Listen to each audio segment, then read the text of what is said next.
Hi, I'm Noviman. Welcome to the Nano PAMS program. Have you ever wondered how innovation happens? Why some innovations are quite similar, but some other innovations are very different? What kind of strategies that we should develop here? Let's talk about network and standard.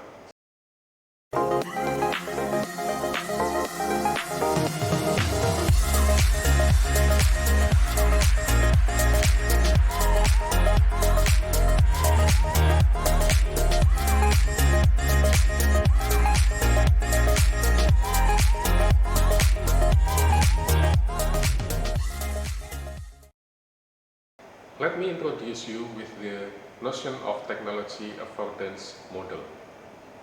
Technology affordance is an action potential that is toward an individual organization with a particular purpose can do with a technology or innovation. Essentially, technology affordance will give us more possibilities. It will give us more interaction between physical material and digital material. And this is pretty much in line with three different laws that govern our digital environment. The first one is Moore's law. According to Gordon Moore, the number of transistors on a microchip doubles every 2 years.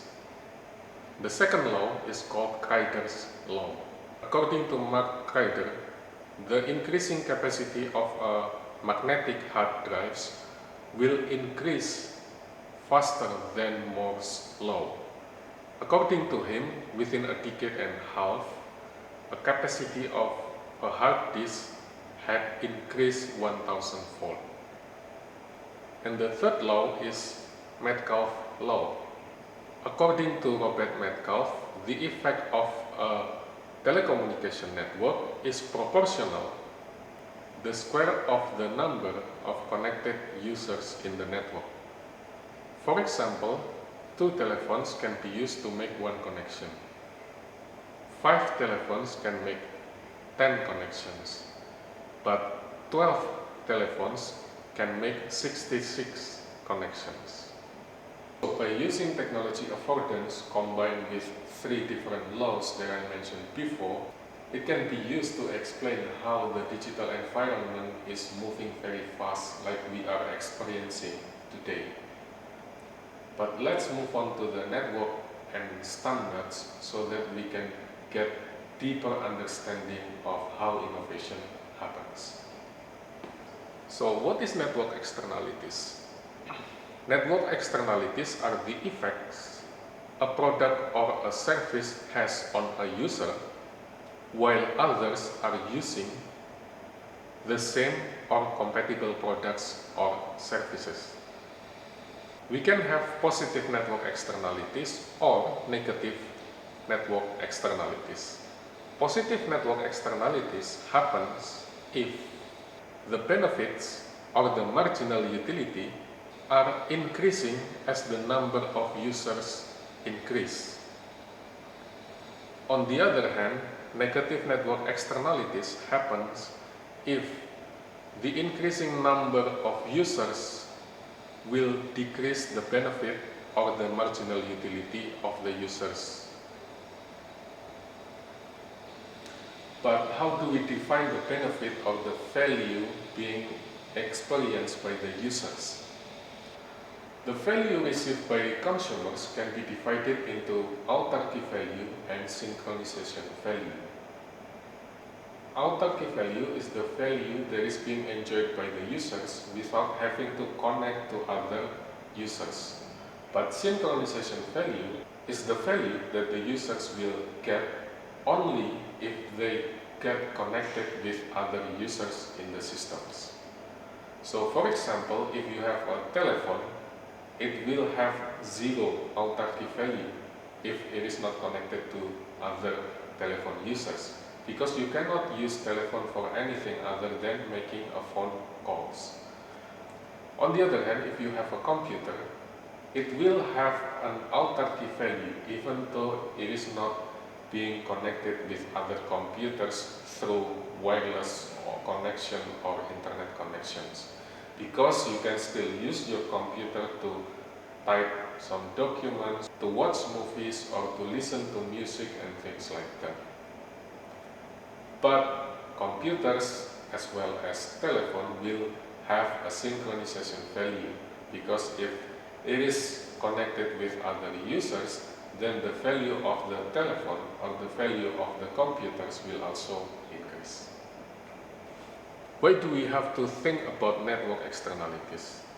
Because network externalities are the main characters of digital technologies. You cannot think any digital technologies or digital innovation that are not suffering from network externalities or network effects. The effect itself can be direct or can be indirect. If the consumers get the benefit instantly by using the product, then the benefit will be direct.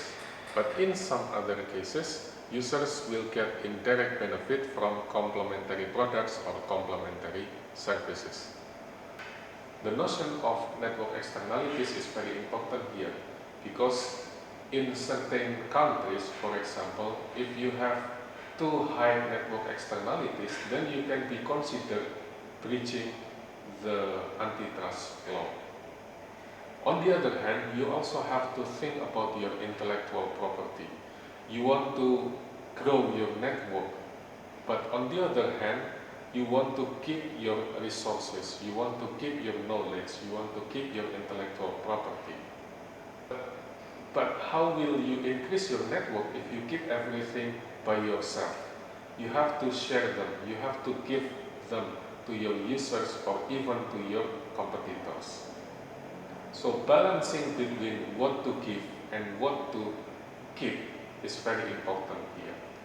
Similarly, you have to think about copyright and intellectual property rights as well, because you want to exploit your innovation, you want to make money off your innovation, but on the other hand, you want to grow your network, you want to grow your user base. In some cases, you want to give your innovation for free. So again, balancing between what to give and what to keep, balancing between when to give it for free and when to give it for a price is also very important here. Departing from copyright and intellectual property right, we also have to think about standard as well, because in some networks we will be competing between one standards over other standards. So what is standards? According to Cambridge Dictionary, standard is a pattern or model that is generally accepted. Standard is a moral rule that have to be obeyed. Standard can be owned or it can be unowned. However, most standards are supported by companies who have some sort of ownership, such as patent, copyrights, and other business positioning. For example, in electricity we know AC and DC. In entertainment we know VHS and Betamax. In operating systems we know Microsoft Windows and Apple Mac OS. In mobile device we know Apple iOS and Google Androids, for example. Those standards are competing each other. Standards can be superior or can be inferior. But interestingly, an unknown but superior standard usually will not be able to prevail against an own standard, because the owner of a standard can appropriate the benefits of internalizing any network effects. For example, Linux or BSD operating system, which is relatively unknown, versus Microsoft Windows or Apple OS that is owned by a companies. What I want to emphasize here is the importance of socio-technical aspect in technologies and innovation. Socio-technical perspective refers to the interrelatedness of social aspect and technical aspect of an organization or an innovation that will affect the outcome of innovation itself. So the success of innovation will not only depend on the technical characteristic of the products or the technologies itself, but we have to think about the social aspect of it as well. In socio-technical perspective, there are at least two different streams. The first one is what we call technological determinism. This is a dystopian view that supports a notion that technology is capable of change our life, change our environment, and change our society. On the other hand, there is what we call social constructionist view. In this approach, we as a human being or a member society will have a control over the technology that we use. We control the mobility and the connectivity of the technology that we use. It is the society that shapes technology rather than technology that shapes society. By understanding the socio-technical perspective, be it technological determinism or social constructionist view, we will be able to think very carefully about path dependencies.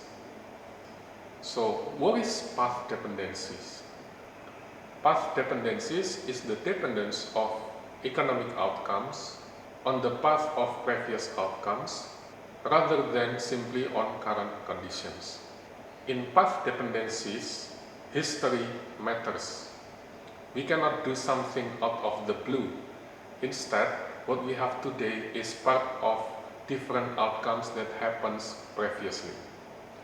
Consequently, there will be a possibility that we will end up in inferior standards. A classic example of this is QWERTY keyboard, which was developed in late 1800s to slow down the speed of typists. But then we still use the QWERTY keyboard even today. Even after we are capable of doing so many things, even after we are capable of developing alternative keyboard layout, we still end up in using QWERTY keyboard. That's an example of path dependencies. Another thing that we have to consider is about standard work. Because in a particular network, we can have two or more different standards. So how can we win the standard war? If you want to win a standard war, then you have to be able to control over your installed base. You have to protect your intellectual properties. You have to be able to continuously innovate. You have to be the first mover in your industry. You want to develop your capabilities as well as complementary capabilities. And finally, you have to protect your brand name and your reputation. Without that, it is very difficult for you to win the standard wars.